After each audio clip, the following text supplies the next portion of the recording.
Do oxalates cause kidney stones? This is a very common question for those of us on a plant-based diet or applying medical medium information and consuming really large quantities of plant foods and leafy greens.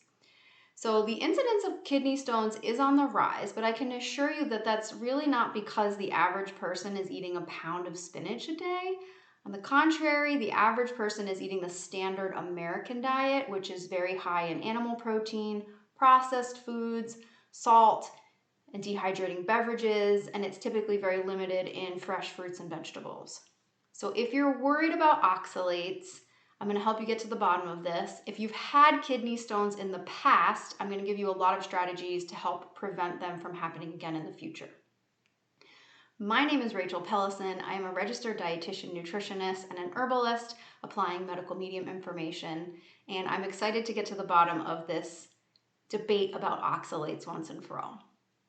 So what are oxalates? They are a naturally occurring compound that is in all foods. All foods. That includes fruits, vegetables, leafy greens, herbs, nuts, seeds, and even meat. Every single food has oxalates in it. And interestingly, about 50% of the oxalates that are excreted daily in the urine actually don't come from food at all. They are made by your liver. So that clearly tells you that oxalates are a natural part of our diet and our physiology. And when we give the body the right environment, oxalates are easily managed, they cause no problems, and I can give you personal testimony and testimony from many clients who are eating very high levels of these high oxalate foods with no issue of kidney stones whatsoever. Another interesting thing about oxalates is that many of these high oxalate foods, like spinach and kale, have built-in antioxalate compounds, I would call them. For example, one of those is calcium. When you have calcium and oxalate together in the digestive tract, calcium binds the oxalate and it can't even get absorbed into the body. They just pass right out through our digestive tract. So there are these inherent mechanisms within these foods that our bodies are designed to eat to protect us from any issues that could happen from oxalates. So that being said, some people are getting calcium oxalate kidney stones. Why is that happening? Let's talk about kidney stones first. What are kidney stones? Kidney stones are hard deposits of minerals and acids, and they are commonly formed from calcium, oxalate, or phosphates. There are some other kinds, but this is what they're most commonly made of. And these kidney stones form in the kidney, and they can become extremely excruciatingly painful as they pass down through the ureter, which is the tube that connects the kidney to the bladder, and then they pass out of the bladder through the urine. So they can have jagged, sharp edges, really painful. Anyone who's ever experienced a kidney stone knows this, and you will never want to experience one ever again. So how do these stones form? It'd be really easy to assume that because these stones contain calcium and oxalates, if we just lower calcium and oxalate in the diet, we would no longer have stones. Unfortunately, that's not correct, and that's really an oversimplification and a misunderstanding about how kidney stones are formed. So the opposite is actually true. When we consume diets low in calcium, we actually increase the risk of stone formation, and we need to understand physiology to understand why that is.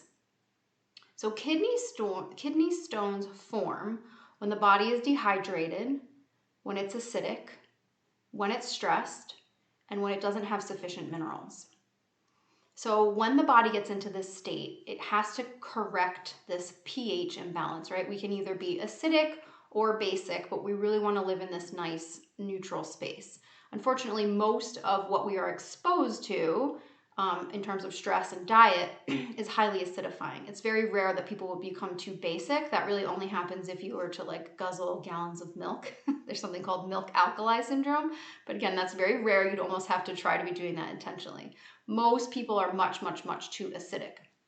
So when we get into this acid state, the body has to pull minerals, especially calcium, from the bones and the teeth in order to return proper pH balance and get the blood and the tissues into the right level of acidity versus alkalinity. So when that happens, that calcium that's been pulled from circulation ends up getting excreted through the kidneys. And when there is too much calcium getting excreted because we're pulling it from our bones and teeth, it can crystallize with oxalates and form kidney stones. So people who develop kidney stones are also likely to develop things like high blood pressure, diabetes, obesity, chronic kidney disease, vascular calcifications, which means hardening of the arteries. And all of those we know very clearly are diet and lifestyle related illnesses. So we have research that shows us that there are very clear dietary patterns associated with kidney stone occurrence. So what dietary factors are going to increase the risk of kidney stones? One is dehydration, because this leads to a low volume of urine, and the more we concentrate that calcium that's been pulled from the bones and teeth with the oxalates that come from our liver and the diet, the more likely you are to form stones. Animal protein is also a big risk factor for kidney stones because it's very highly acidifying, and again, it's going to give you that setup for that situation. As I mentioned, low calcium intake is an issue because then we are pulling calcium from the bones. We don't have enough of that mineral in our bodies and in our diets. High salt intake is also going to cause excess excretion of calcium and other minerals and electrolytes, increasing the risk for stone formation. Processed foods, same deal, very acidifying. And then beverages that are dehydrating, like anything with caffeine, coffee, alcohol, even black tea can be dehydrating because of the caffeine content in there. And then anything else lifestyle-wise that is going to bring you into an acidic environment in the body. So stress is huge because it causes the release of adrenaline and stress hormones. High-fat diets actually increase stress hormones and can cause more of an acid state in the diet. And then other foods like sodas, vinegar is a straight up acid. I would not recommend consuming large amounts of vinegar. And if you're dealing with chronic health symptoms, ideally you're eliminating vinegar altogether. But those are the primary factors that are going to be increasing the risk of kidney stones. And again, this is very well documented in the medical literature. So what factors are going to decrease the risk of kidney stones? Little or no animal protein in the diet is very effective. There are studies that show that vegetarian diets are highly protective against kidney stones. There isn't any data on vegan diets at this point because it just hasn't been studied, but we could safely assume that the alkalizing effects of a vegetarian diet will be very similar, if not more powerful, on a vegan diet. I should say a well-planned whole food vegan diet, not a junk food vegan diet, right?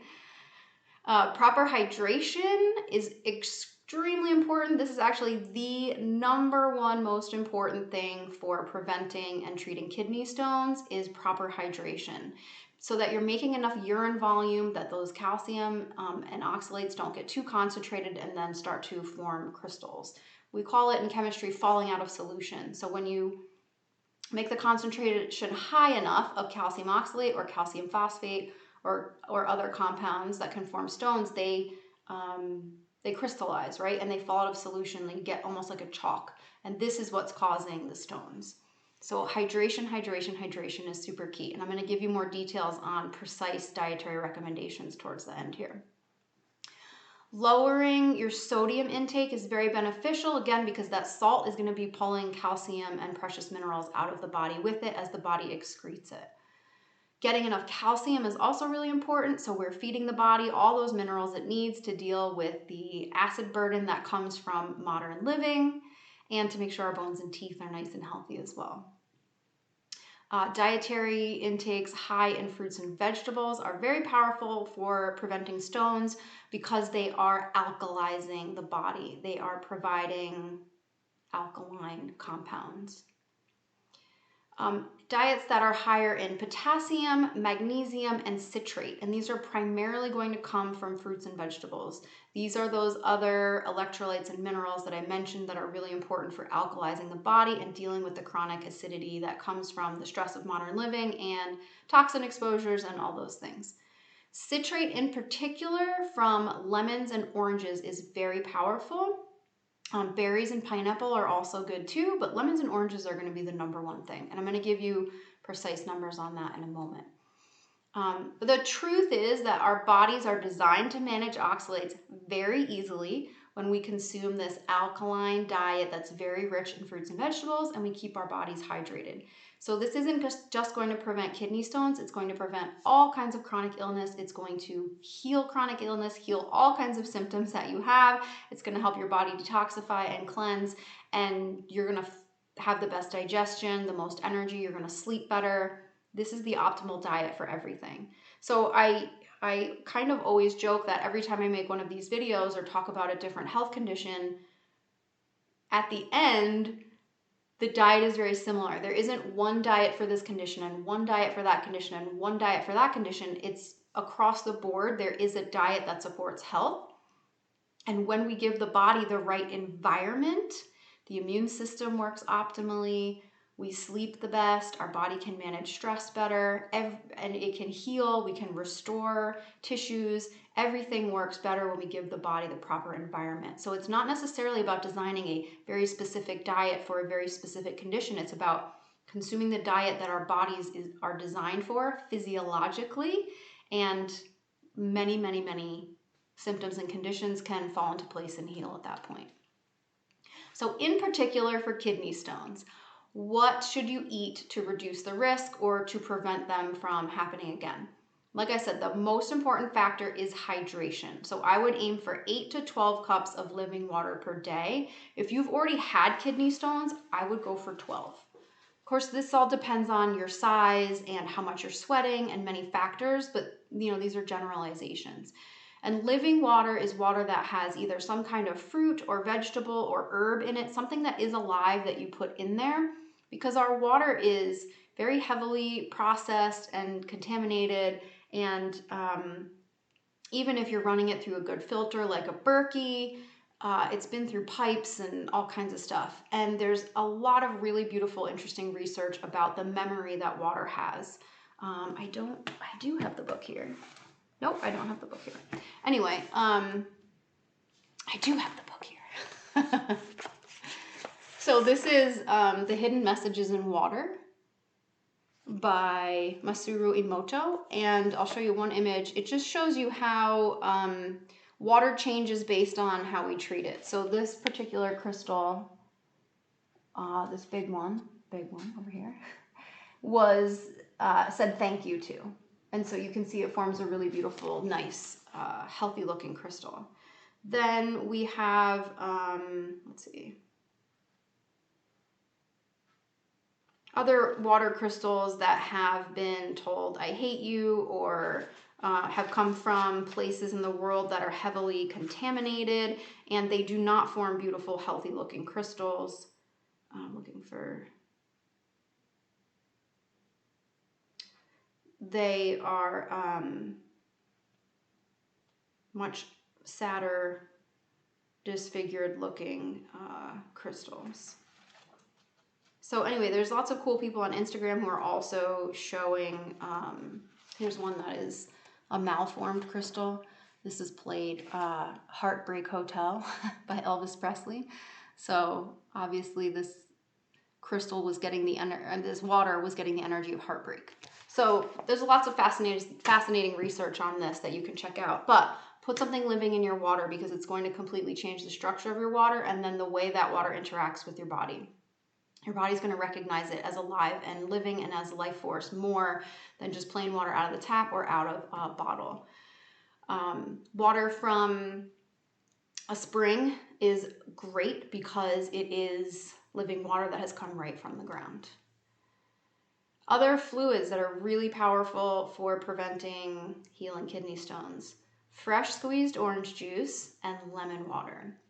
So if you've had stones, You can shoot for 4 to 5 cups of fresh squeezed orange juice a day. Yes, that is a lot of juice, but what you're doing is bringing that citrate back into the body. You are realkalizing the body. And oftentimes we have this huge acid burden from years and years and years and years, and we have to reverse that. So that's a great thing to drink early on in the morning when your insulin sensitivity is best. I have other videos on fruit and sugar and glucose and all those things if you have questions about that. But yes, absolutely, fresh orange juice is super powerful and healing. Second thing is lemon water. If you do about half a cup or 4 ounces of lemon water into 8 cups of water, that'll give you beautiful lemon water. I personally put some honey in my lemon water to make it taste delicious, but that is really good for cleaning out the kidneys. And it actually has been shown to help remove some of the plaques that can start to develop in the walls of the kidney as well. And those plaques are associated with increased risk of kidney disease. Eat all the fruits and veggies. Get that super alkaline diet going. Start your day with lemon water, orange juice, and then raw fruits and vegetables, which could include smoothies and other juices. Until lunchtime is a phenomenal way to cleanse your body. It's fairly gentle. Again, if you have a high toxic burden, that can be pretty detoxifying, but it's a great way to set yourself up for success throughout the day. You're also going to want to limit or omit animal protein. If you are going to have animal protein, try to have a small amount once a day or every other day, or ideally if you can start to omit animal protein, that's really helpful for alkalizing the body. You're also going to want to limit your salt intake. If you're moving to completely whole foods and cutting out a lot of processed foods, this is pretty easy. You can still put a little sprinkle of salt on your food. You don't have to completely eliminate salt. You can completely eliminate salt if it feels good for you. You just want to make sure you're getting plenty of healthy sodium through things like leafy greens, celery juice, celery, and things like cucumbers, all those greens. Again, avoiding processed food, which we kind of already covered. And then you also, again, you want to get that good sources of calcium in the diet. And so on a plant-based diet, you're looking at things like turnip greens, kale, bok choy, spinach, white beans, almonds. Those are all phenomenal sources of calcium. And again, some of those are the high oxalate foods, but they have that built-in calcium to counteract the effects when you stay hydrated and you're alkalizing your body. If you've had stones in the past, you probably want to shoot for about 1,200 milligrams of calcium per day. Orange juice is very high in calcium as well, and it has a more bioavailable form of calcium than you would find in like dairy or even other plant foods. So there's a special calcium, if you will, in orange juice, which is one of the reasons it's particularly effective for kidney stones. So this style of eating is going to hydrate your whole body, produce adequate volumes of alkaline urine. It's going to give you those necessary antioxalate nutrients that are going to help you easily excrete and manage the oxalates. It's going to support overall health, and it's going to save your bones and your teeth as well. So when you follow a plan like this, there is absolutely no need to avoid high oxalate foods, especially because these are some of the most health promoting foods on the planet. And interestingly, even the National Kidney Foundation is catching on to this information. I'm going to get a direct quote from them. This is from Dr. Alan Jagru from the University of Wisconsin. And he says, and this is on the National Kidney Foundation website, which I have linked in the article I wrote on this, which I'll put in the comments below. But he says, a common misconception is that cutting oxalate-rich foods in your diet alone will reduce the likelihood of forming calcium oxalate stones. While in theory that might seem true, this approach isn't smart from an overall health perspective. So we've even got the National Kidney Foundation on board with the latest research. It takes a long time for science and research to catch up to it takes a long time for medicine and science to catch up to the latest research. But kudos to the National Kidney Foundation for being on top of this. So the other point I'll make is that this is why we cannot approach food from a single nutrient perspective, because we're missing physiology and we're missing what we know about long-term dietary patterns. Foods are not individual nutrients or individual compounds. They are thousands upon thousands of compounds, many of which we have not identified, we don't know anything about, that are all interacting with each other within one food, and then they are all interacting in combination with other foods. So we have to look at long-term dietary patterns, not isolated nutrients, because we can get very confused when we look at isolated nutrients, but when we look at long-term dietary patterns, the evidence is overwhelmingly clear and simple. So I'm going to give you a few more top healing foods that come from medical medium for kidney stones. Those include artichokes, asparagus, celery juice, coconut water, cucumbers and cucumber juice, grapefruits, again providing that citrate, leafy greens, especially romaine lettuce is very alkalizing, lemons and oranges like we talked about, parsnips, pineapple, pomegranates, pumpkin seeds, radishes, raw honey, tangerine, and watercress. This actually makes me want to crave like a big tangerine juice. Another helpful strategy is to take a teaspoon of, nutmeg in a teaspoon of honey every day. Nutmeg is really powerful for preventing those stones from forming as well. And then of course we've got to include some herbs here because I'm also an herbalist. Burdock tea is a great detoxifier. Teas like horsetail, nettle, and oat straw are very alkalizing. They provide a lot of minerals to the body. So if you've been on an acidic diet or had kidney stones, these are going to be really powerful teas for helping to restore the calcium and the magnesium and all the minerals in the body. And then rosemary and dandelion are also very beneficial. So if you're looking for any guidance in healing kidney stones, or if you have questions, there are many ways to work with me, but I'll put links below for the most current options. But I do a low-cost membership that we do a weekly Q&A, so you can ask me questions directly. I do single sessions where you can book an hour with me and get a customized meal plan, supplement plan, get all your questions answered about your particular condition.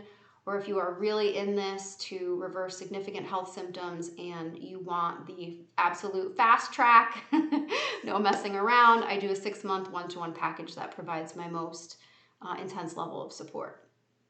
So those links are below. Thank you so much for listening. I hope this helped you. I hope this inspired you and relieved some of the fear or concerns around oxalates. And hopefully if you've had a kidney stone, you will never have one again with this information. Again, remember, healing takes time. There could be a lot of old accumulation that we have to move through. But healing is absolutely possible. All right, I'm sending you guys love and light, and I hope this served you.